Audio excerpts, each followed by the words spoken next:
Promotions ఎందుకు చేస్తున్నా అంటే ప్రమోషన్స్ కూడా ఏం ఫీల్డ్ చేంజ్ చేయలే నేను. అప్పుడు నా ప్రమోషన్స్, ఇప్పుడు అందరు ప్రమోషన్స్ చేస్తున్నా. I'm enjoying it. అండ్ మీరు అన్నట్టు ఎందుకు మారుస్తున్నారు అనడానికే కూడా తప్పేముంది. కేఎఫ్సి పెట్టిన అతను 60 years కి పెట్టిండు. ఆయన అన్ని మార్చుకుంటూ వచ్చి ఫ్లాప్ అయ్యి స్టార్ట్ చేసిండు. బిల్ గేట్స్ వాళ్ళు కూడా చాలా లోస్ హైస్ చూసే సక్సెస్ అయిన వాళ్ళు ఉంటారు.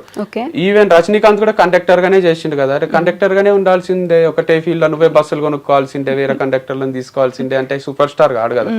సో అట్లా సద్గురు కూడా ఇప్పుడు పెద్ద స్పీకర్, ఆయన లెక్చరర్ గా చేసిండు, ఎంఏ లిటరేచర్ అవి చదువుకున్నాడు, ఏమేమో పనులు చేసి అన్ని ఫెయిల్ అయ్యి ఇప్పుడు ముసలాయన అయినాక సక్సెస్ అయ్యిండు. సో అట్లా పెద్ద పెద్ద సక్సెస్ లు చూసిన వాళ్ళందరూ 100 పనులు ట్రై చేసిన వాళ్ళే ఉంటారు.